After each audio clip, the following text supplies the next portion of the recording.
Hello, everyone. It's Junie checking back in with you with another heartbreaking situation of children.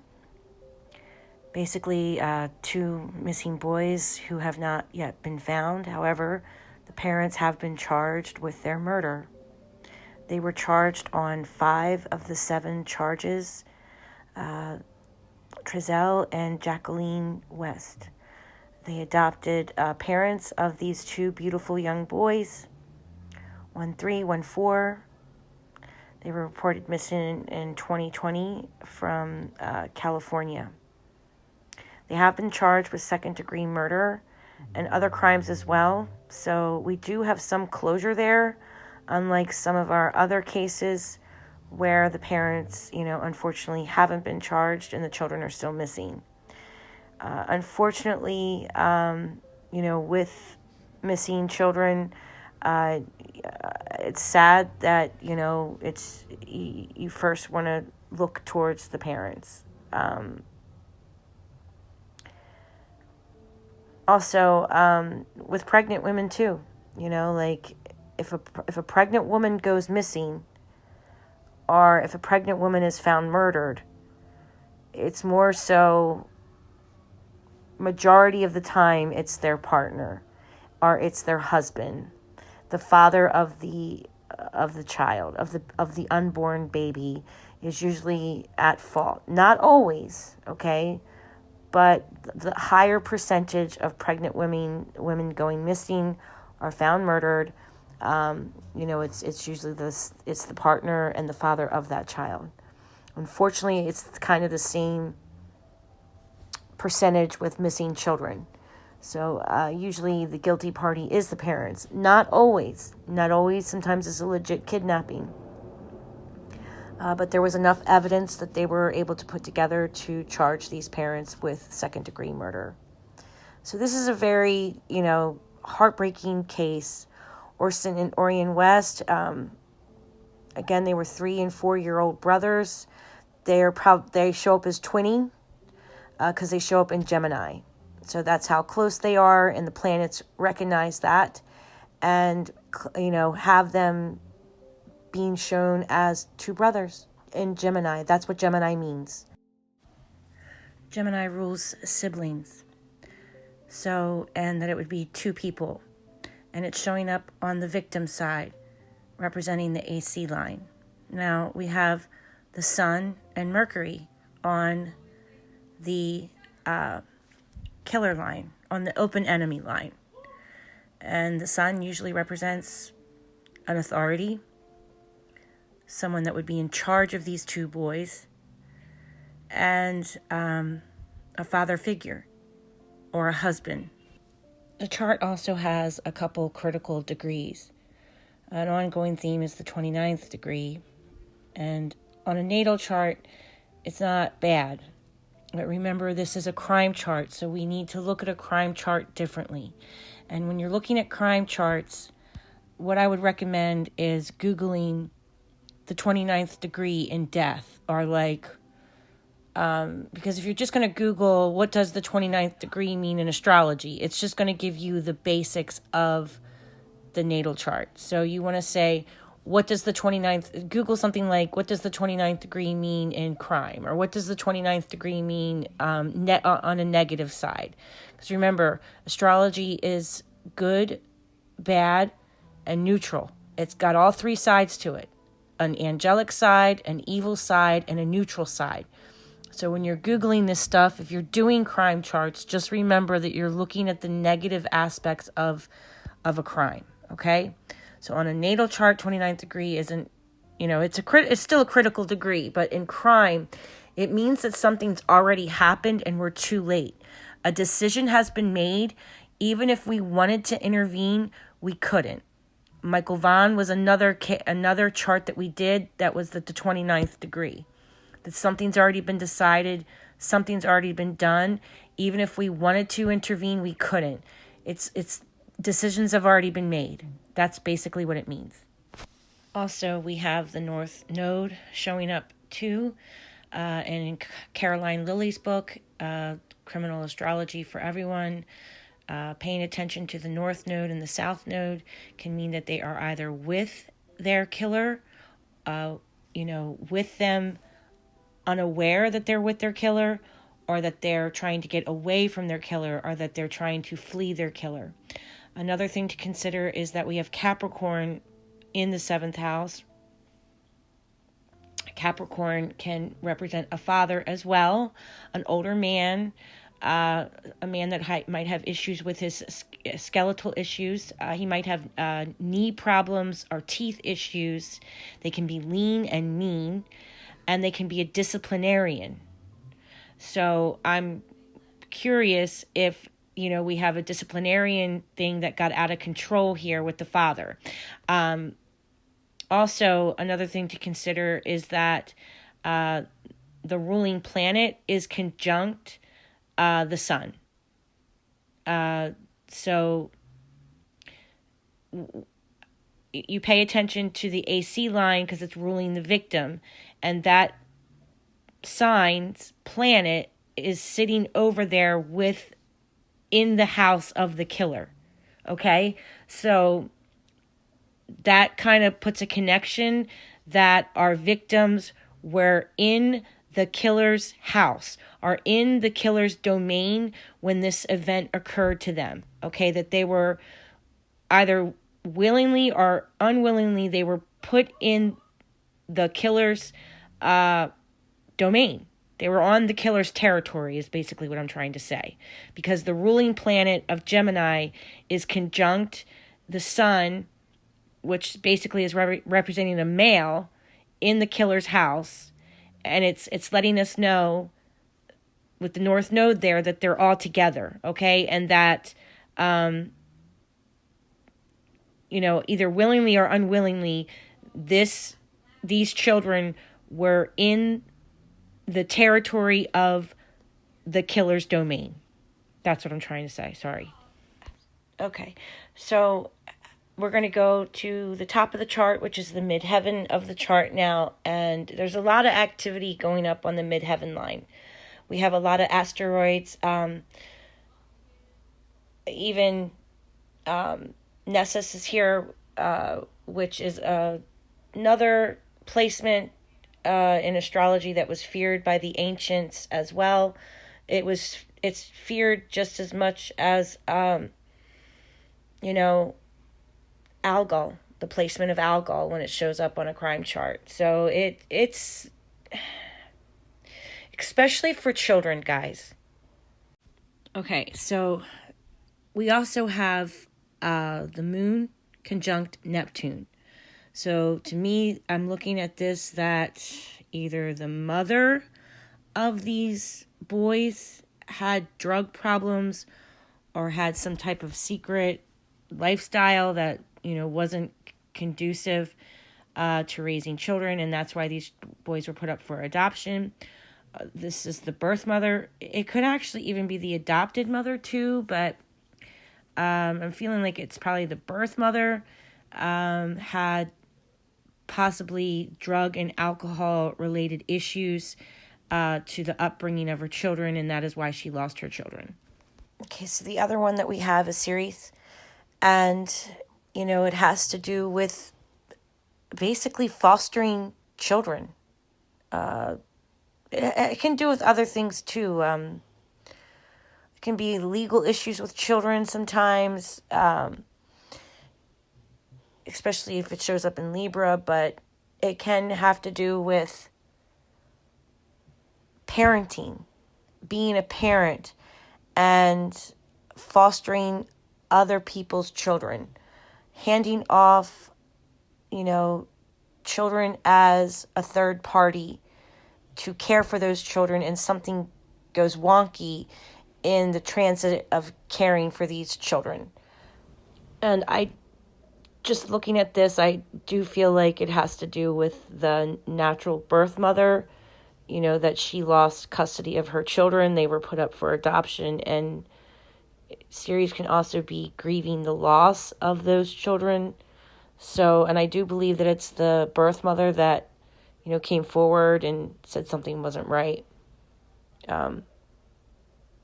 because Venus is in the 6th house, which makes me think that that's the adopted mother. But, I'm still learning, and it's confusing for me sometimes if there's like multiple victims, more than 2, and multiple killers involved. And, technically there's 2 dads, technically there's 2 moms on these charts. So there's siblings, 2, 4, 6, 2 siblings, 2 moms, 2 dads are all here, and I'm trying to weed through it. So just bear with me. Okay, so back to the 1st house and the 12th house. The 12th house is above the 1st house. We're looking at an asteroid called Equilus. I'm sure I'm pronouncing it wrong. You guys know I have issues with reading words properly, and the asteroids are really hard for me. So I'm probably spelling it wrong, but there's the proper spelling for you. And this is another centaur. Most of the centaurs either are, known to be violent beasts, except for Chiron. Chiron was a magnificent healer. He could actually heal the sick and bring people back to life from the dead. He was knowledgeable in all medicinal herbs. He was basically like, one of the wisest and compassionate centaurs in Greek mythology. All the other centaurs were either kind of rough and rugged, and they were either prone to violence, and they're half beast, half man. That's the thing. But Chiron was gentle, okay? But all the other centaurs are either have some violent ending to the way that they were either killed, or that they themselves were violent. And this famous portrait is of Achilles being given to Chiron to keep him safe, and he took Achilles in, taught him taught him how to go on and be a successful warrior.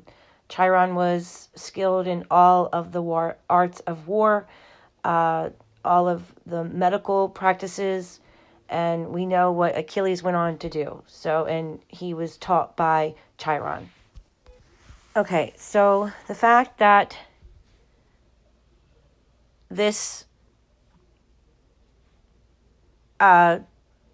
it used to be considered a comet, but in 2005 it's no longer a comet. It's actually a huge asteroid. And basically it's a violent death, okay? And it's in the 12th, it's representing the Gemini aspect sitting on top of the AC line for the 911 call regarding the boys. So this means that these boys were hit in the face or hit in the head somehow, and it would have been a violent end. It was a blunt force object that was once a spear, but it was broken off, and that they were hit in the face. That that's how this centaur died. He was repeatedly hit in the face with this object. So it is sitting right on top of the AC line, and that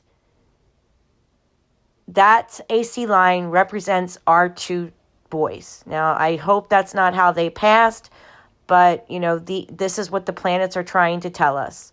That I hate to think of these children like this, but this is these parents have been arrested for murder. Okay, so you guys can Google this and look it up yourselves if you want to know more about what kind of injuries these boys possibly did suffer, because this is showing in the 12th house of endings. It's smack dab on top of that AC line, and it's to me, it's very specific. The other hints that there's injuries to their head is Mars as well, conjunct Uranus. And that is another clue that they sustained injuries to the head, face, above the eyebrow. Also in other areas that I don't want to discuss. You guys can Google it. You can Google what body parts Mars represents. You can Google this asteroid and look it up for yourself if you want to research it further. I don't want to go into it because it's very graphic and you can figure it out for yourself. Okay, so now we're going back over to the 7th house, which rules the house of the killer. Here we have asteroid, it's Ixion. I think I'm pronouncing it correctly. Ixion is in the 29th degree, which is another, again, like I said, there's a lot of 29th degrees, shows up in this astrology chart. Ixion was the first murder ever in Greek mythology. It also represents violation, crimes, recklessness, bad karma, and fatal mistakes. So again, I'm feeling that with Capricorn here, that we're dealing with possibly a disciplinarian, a father that was trying to discipline and it went too far. And it made a fatal mistake and it's the first murder.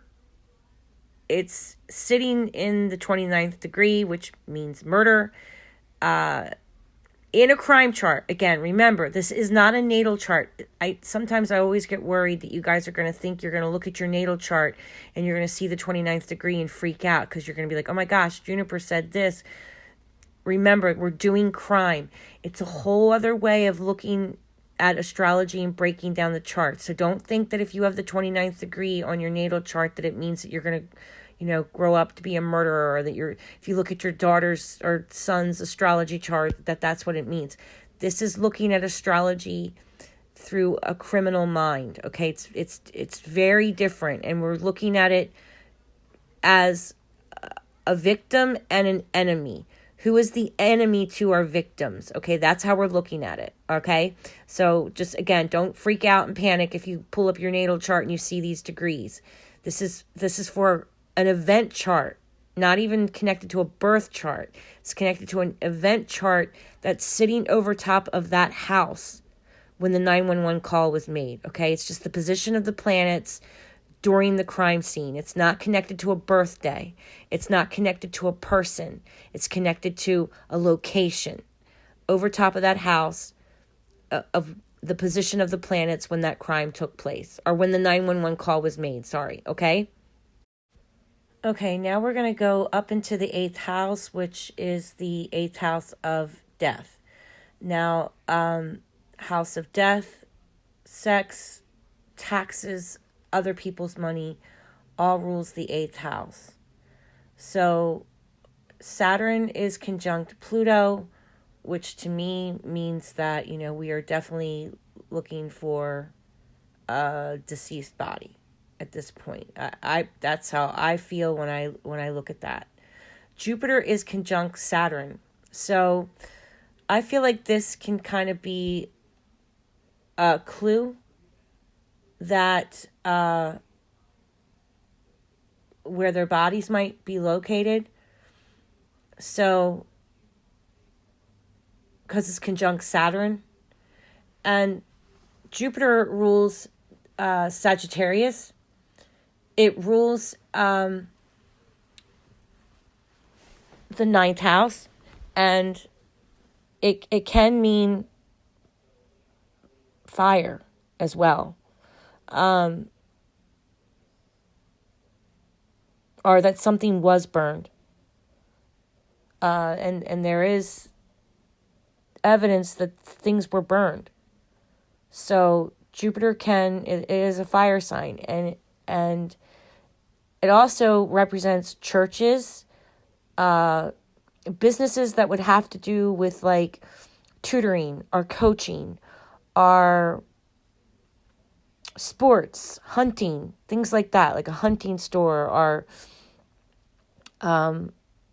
like a coach store, like if you're like, batting cages to go play sports, or where you would go for a training of some sort, some type of training, some type of educational, higher learning, okay? A school, a church, possibly a gym, something like that. But it can also mean burning. So with this case, I do believe that there was some things that were burned. So I just wanted to show that to you as well, that it does appear on the charts. And another thing to think of is like a baseball field, a football field, something like that, out in the outdoors, because we have Aquarius there, so out in the open.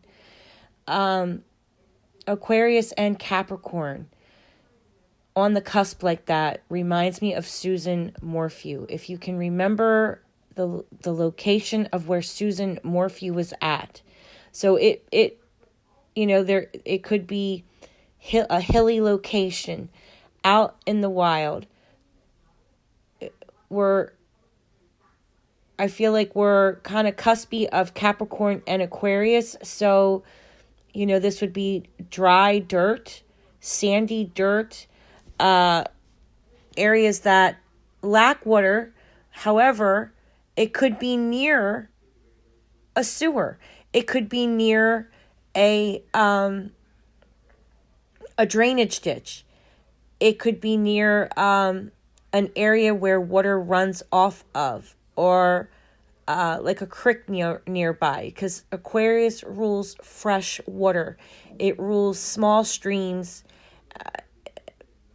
something that's like a trickle of water, something like that. And with Jupiter there, I feel like it's an extra added bonus there of giving us some additional clue of what they're near, of what their bodies might be near. So, if you think about Susan Morphew, Saturn is cold and dry. So, and whenever we see someone that's completely in Saturn, they're usually on a rocky surface. That one boy that we did his chart, he was found in Aquarius and Capricorn, and he was actually found in a drainage ditch. And his head was literally on rocks. And that ditch was made for water to run off of. And that was Solomon. The boy Solomon. Grant Solomon. When we did Grant Solomon's chart, he was found on a cusp of Aquarius and Capricorn. And Susan Morphew, Aquarius and Capricorn. So think of, Susan Morphew is more like the dryness of Capricorn, the dryness of Saturn being cold and, not moist, meaning it's dry, sandy dirt. So, we have to consider that there's that Aquarius and Capricorn are kind of playing a role there in the 8th house. So think of, they could be in a ditch. They could be in a ditch that has rocks in it. They could be covered by rocks. They could be in a ditch that was originally made to drain off water. They could be near all things that rule Aquarius. And that goes on and on and on. That's railroad tracks, railroad bridges, dams, rivers, things like that. But with a Capricorn there, I don't want to steer near towards that much water. Like Summer Wells was an Aquarius. She's got a lot of water revolving around her, fresh water. This is more so that their body would be near it, because Capricorn is playing a role there. So we have to think that they would be in a rocky soil. Something along those lines. Capricorn can recommend concrete too. Like when I did Susan Morphew's chart, I kept thinking concrete, but it wasn't concrete. It's just dry soil, because that's what concrete is. It's dry and cold. So not that the environment is cold, but just the stone itself is cold. When you know what I'm saying, like it doesn't hold. It doesn't have a lot of moisture to it. But the fact that Aquarius is there, so there might be like a small water source with fresh water or sewage or drainage runoff nearby. Okay. That's the only thing I can kind of think of. So that's what I have for now for these poor, beautiful boys. It's just so heartbreaking how, the astrology is showing us their ending. It's tragic. But I hope that helps. If anyone is looking for them, that is where I would look. And if there happens to be a baseball field nearby, if there happens to be you drive by a sporting goods store or something like that, because Jupiter is a hunter. I mean, if you look at him, he's a centaur and he's got the bow and arrow in his hands. So, I think of hunting all the time. But that doesn't necessarily mean that he's hunting. It's just, with Grant Sullivan, he had Jupiter show up because he was visiting a coach at, I believe it was like batting cages. He was going to visit someone to learn something. So, I mean, this could be near where you go for education, or where you would do higher learning, or where you would learn a skill, or where you would learn something athletic, or learn how to shoot guns, or learn how to shoot a bow and arrow, archery, things of that nature. So it's there, it's on the chart, and I just want to bring it to your attention that they could be near something like that. Or you drive out in the open and you pass something like that, okay? You pass a church, or you pass a school, or you pass something to do with sporting goods, or a football stadium out in the open, something like that, okay? But Aquarius is a scenic area too. It's hilly, rough surface, and it's a beautiful area. It's scenic. Think of where Susan Morphew was found. So, that there's mountains in the background, or that they're near where there could be some hills or mountains, okay? Okay, so that's what I have for now. God bless you all. Blessings to you all. I hope this helped shed some light on their final moments and where they could be found. Blessings to you all. Bye-bye.